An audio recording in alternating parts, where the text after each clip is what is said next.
আদিবাসী ভাইয়ের জমি দিয়েছে, সে আমার দলিত ভাই জমি দিয়েছে, আমার আমার আমার প্রতিবেশী জমি দিয়েছে, তার চাকরির জন্য এসেছে। আর এখানে দলিত পরিবারের মানুষ আছেন, আদিবাসী পরিবারের মানুষ আছেন।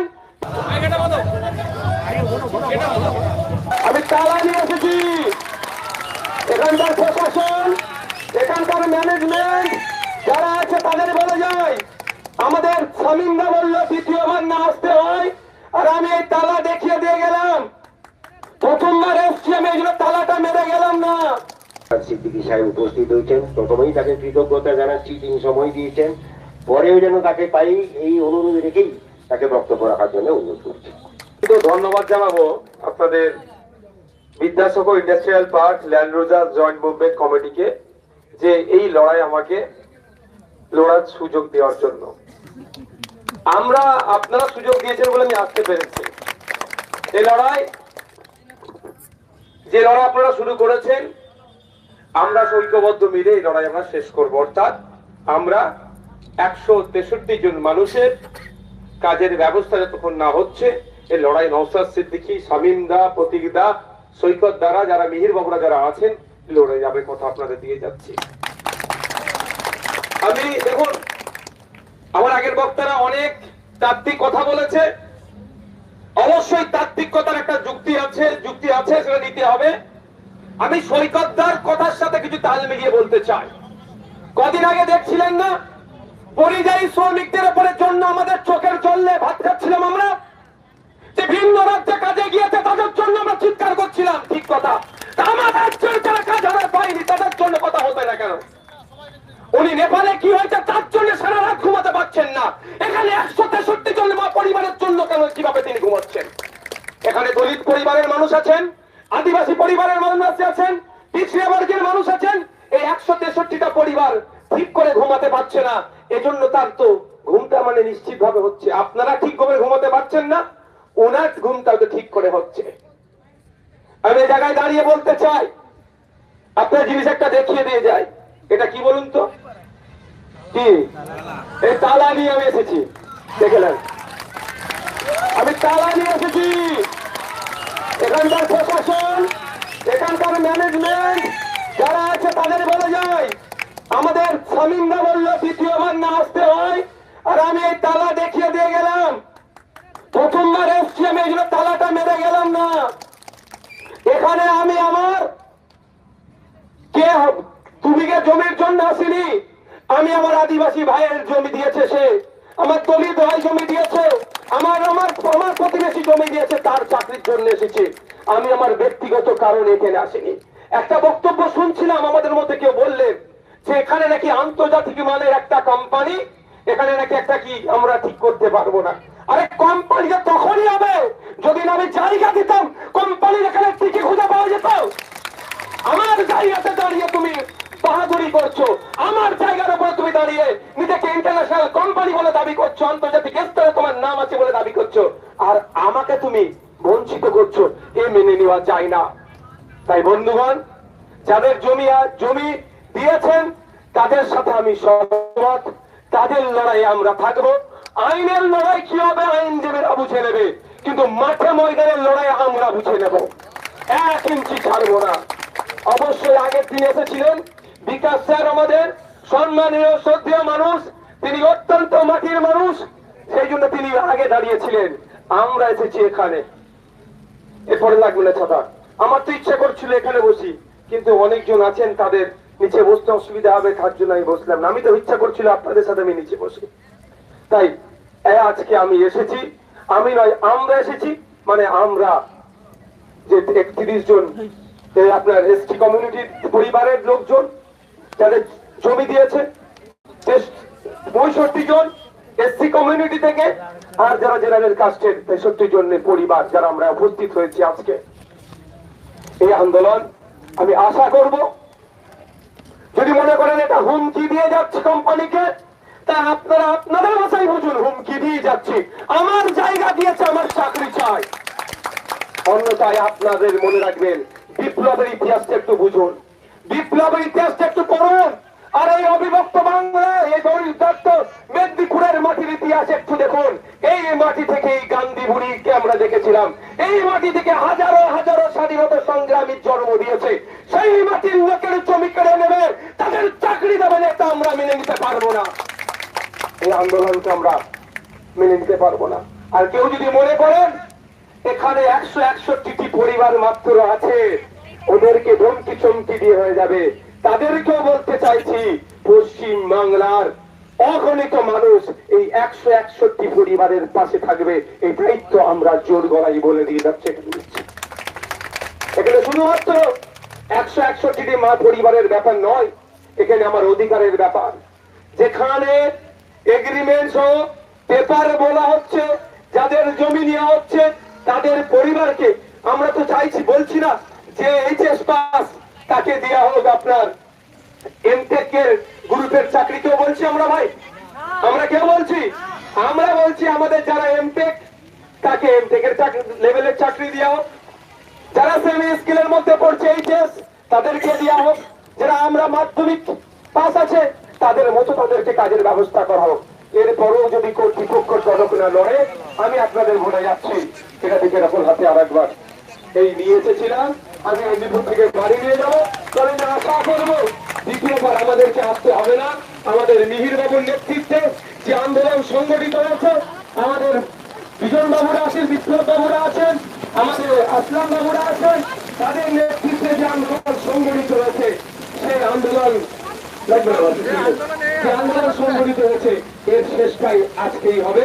অর্থাৎ এরপরে ম্যানেজমেন্টের সাথে বসে যে সমস্যাগুলো আছে সেটা কাটিয়ে উঠে আমাদের হক, আমাদের ন্যায়, আমাদের চাকরির ব্যবস্থা করতে হবে। যদি মনে করো 161টা চাকরি না দিয়ে এদেরকে এখান থেকে প্রত্যাখ্যান করবো, আমি একটা কথা বলে যাই, দেখুন আমি কারখানার বিপক্ষে নই, কর্মসংস্থান রোজগার করছে, কিন্তু কর্মসংস্থানের জন্য যে প্রাইম পয়েন্টটা থাকে সেটা হচ্ছে ল্যান্ড। সেই ল্যান্ড জমি আমি দিয়েছি, আর আমি কাজ পাবো না। আমার পরিবর্তে ভিন্ন রাজ্য থেকে মানুষ এসে কাজ করবে, আমার বাড়ির সামনে দিয়ে চলে যাবে, তারা কাজ করবে। এটা অন্তত এখানে যদি নিজেকে স্বার্থপর মনে করেন, আমি নিজে স্বার্থপর, কিন্তু আমি জমি দিয়েছি, আমার কাজটা আগে হবে। তারপরে কোথাকার শ্রমিক এসে কাজ করছে, তার বিষয়ে আমি কর্ণপাত করতেও যাব না, মাথা মারতেও যাব না। আমি মাথা মারতে এসেছি, আমি আমার অধিকার নিতে এসেছি, এটা আমার জায়গার উপরে তৈরি হয়েছে বলে। তাই সুতরাং আমি জানিয়ে দিয়ে যাই এখানকার প্রশাসনের মাধ্যমে ম্যানেজমেন্টকে যে আপনারা দ্রুততার সাথে দিন বসুন, এবং সাথে সাথে এই যে 161টি মানুষ যে পরিবারের সাথে যুক্ত, তাদের চাকরির ব্যবস্থা করুন। অন্যথায় আমাদেরকে যদি দ্বিতীয়বার এখানে আসতে হয়, নিশ্চিত ভাবে গণতন্ত্রকে মান্যতা দিই হবে। আমরা অগণতান্ত্রিক প্রক্রিয়ায় চলি না আর চলবো না, তবে গণতান্ত্রিক প্রক্রিয়াতেও জবাব কিভাবে দিতে হয় আমরাও দিয়ে যাব। যদি মনে করেন প্রশাসনের কোন কর্তার সাথে হাত মিলিয়ে রাখবেন, মিলিয়ে রেখে এদেরকে চমকাবেন, সেটাও বলে যাচ্ছি, সেই প্রশাসনের কর্তাকেও আমরা ছেড়ে কথা বলবো না। আইনের মাধ্যমে তাদেরকেও জবাব আমরা দেবো। এটা ভাববেন না দলিত আদিবাসী হিন্দু পিছিয়ে বর্গের যারা আছে, এখানে বলার কেউ নয়, এটা মাথায় রাখবেন। পশ্চিম বাংলার আইনসভাতে একজন এখন বলার মতো এদের আছে, এদের উপরে যদি কোন রকম ভাবে হুমকি চুমকি হয়, পশ্চিম বাংলার আইনসভাতে ওখানে দাঁড়িয়ে রাজ্যের মুখ্যমন্ত্রীর কাছে জবাবদিহি করার মতো একজন প্রতিনিধি আছে, ভাঙড়ের বিধায়ক। এটাও বলে যাচ্ছে, ছেড়ে কথা হবে না। আমি আমার অধিকার নিতে এখানে এসেছি। যারা আমাদেরকে অধিকার থেকে বঞ্চিত করার চেষ্টা করছে, তাদেরকে আমরা ছেড়ে কথা বলবো না। এখানে কদিন আগে সত্যি ভাবতে অবাক লাগছে, 5,000 টাকা করে পরিযায়ী শ্রমিকরা ফিরে আসলে দেবার প্রকল্প ঘোষণা হয়েছিল, হ্যাঁ, শ্রমস্ত্রী প্রকল্প হয়েছে। আমি বিতর্কে যাব না। যদি এতই চিন্তিত, অফিসিয়ালি 22 লক্ষ পরিযায়ী শ্রমিক আছে, আর আনঅফিসিয়ালি প্রায় 1 কোটি আছে। ভাবতে পেরেছেন কি বলছি? অফিসিয়ালি 22 লক্ষ আর আনঅফিসিয়ালি প্রায় 1 কোটি পরিযায়ী শ্রমিক আছে। তাদেরকে মাসে 5,000 টাকা করে দেওয়ার জন্য প্রস্তুত আছে। আর আমার মা, আমার ভাই, আমার বোন, আমার দিদি 61 জনকে চাকরি দেওয়ার জন্য কেন উনি সদার্থ ভূমিকা পালন করছে না? এটা তো আমাদের ভাবাচ্ছে। তবে ডাল মে কুছ কালা হয়, সেই কি কালো আছে ডালের মধ্যে সেটাই আমাদেরকে খুঁজে বার করতে হবে। আমি বক্তব্য দীর্ঘায়িত করবো না, কারণ রাজনৈতিক লোক তো রাজনীতির দিকে টান নিয়ে দেবে। এটা অরাজনৈতিক প্ল্যাটফর্ম, আমি এখানে অব্দি সীমাবদ্ধ রাখছি। একজন জনপ্রতিনিধি হিসাবে আপনাদেরকে জানিয়ে দিয়ে যাই, আমাদের এখানে বিপ্লব বাবুরা আছেন, মিহির বাবুরা আছেন, সৈকত দ্বারা আছেন, প্রতীক দ্বারা আছেন, আর আসলাম বাবু যারা নেতৃত্বরা আছেন, কিস্কুদা ছিলেন, তাদের সাথে তারা যেভাবে আপনাদের ডাইরেকশন দেবে আপনারা সেই রকম ভাবে চলুন। আমাদের পথ থেকে আমাদেরকে কেউ বঞ্চিত করতে পারবে না। হয়তো 2-4 দিন আগে পরে হচ্ছে, এতটুকুই, এর থেকে বেশি কিছু করতে পারবে না। কারণ আমি আবারও বলছি, আমার জায়গাতে যখন তুমি কারখানা করেছো, সেই কারখানার ভিজিট আমি করিনি। উল্টে আমি আমাদের মিহির বাবুরা যখন আমাদের পাড়াতে গিয়ে বুঝিয়েছিল তো নাকি, মিহির বাবুদের কথাই ভরসা করে বলেছিলাম। দুর্ভাগ্য এখন মিহির বাবুদের সরকার নাই, তাহলে আর কোনো সমস্যাই হতো না। তারপরে বলছি, এখন যে কোনো সরকার এসছে নাগরিকের ভোটে নির্বাচিত সরকার, সেই সরকারও আমাদের পাশে থাকবে। ওই জন্যই আমরা ত্রিপাক্ষিক মিটিং এর কথা বলছি। একদিকে যারা জমিহারা আছেন তাদের কথা বলছি, একদিকে সরকার পক্ষ, আর একদিকে প্রশাসন সরকার পক্ষ, আর একদিকে কারখানার অথরিটি যারা আছেন, ম্যানেজমেন্টে যারা আছেন, তিনজন বসুন, সুষ্ঠুভাবে সমাধান করে দিন। এতে বাংলার ভালো হবে, বাংলার মানুষের ভালো হবে, ইন্ডাস্ট্রির উন্নতি হবে। আর যদি মনে করে এদেরকে সরিয়ে দিয়ে দূরে ঠেলে দিয়ে আমরা আমাদের মতো ভাবে করে নেবো, এটা মাথায় রাখবেন। সবসময় এখন তো শুধু আওয়াজ চলছে, অন্য দেশের কথা বলছে, অত দূরে আমি যাবো না। শুধু এতটুকুই বলবো যে আমরা বাঙালি, পশ্চিম বাংলার নাগরিক, পশ্চিম বাংলায় মানুষ। আমরা এই পশ্চিম বাংলাতে কাজের জন্য বিভিন্ন রাজ্য থেকে মানুষ যদি এসে কাজ করতে পারে, আমরা আমাদের জমি দিয়ে কেন কাজ করতে পারবো না? এই আন্দোলন শুধু তখন আর আপনার খড়গপুরে সীমাবদ্ধ থাকবে না।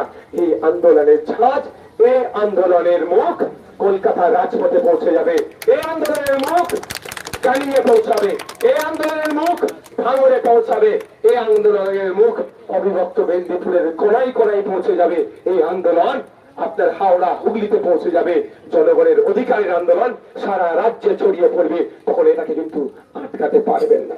সুতরাং সেই বিতর্কে না গিয়ে, না বাড়িয়ে, আমাদের অধিকার, আমি জমি দিয়েছি, আমার চাকরির দরকার, আমি ভিক্ষা চাইছি না। আর বিপ্লব বাবুর সাথে আমি সহমত। আমি কারোর জন্য সুপারিশ করতে আসিনি। যেখানে কাজ হয়েছে 50টা মানুষকে কাজে লাও না, এ কথা বলতে আসিনি।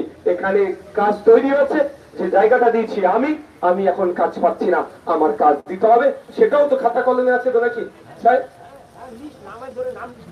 একদম না, আমি বলছি ম্যানেজমেন্ট যখন এটা একবার হয় তখন তো সেই শর্তই হয়েছিল। একদম সেই কাগজের ভিত্তিতে এসছি, কারণ তাদের ভিক্ষা চাইতে আসিনি। সুতরাং যদি কেউ মনে করে বারবার এসে ভিক্ষা চাইবে এখানে, আমি শেষবারের মতো বলে যাচ্ছি, এরপরে যদি আসতে হয় এটা কিন্তু লাগিয়ে দিয়ে যাবো। তখন কত প্রশাসন কি আছে, না আছে, ম্যানেজমেন্ট কত লোক ভাড়া করতে পারে সেটাও আমি দেখবো, আমি কত লোক ম্যানেজমেন্ট ভাড়া করতে পারি।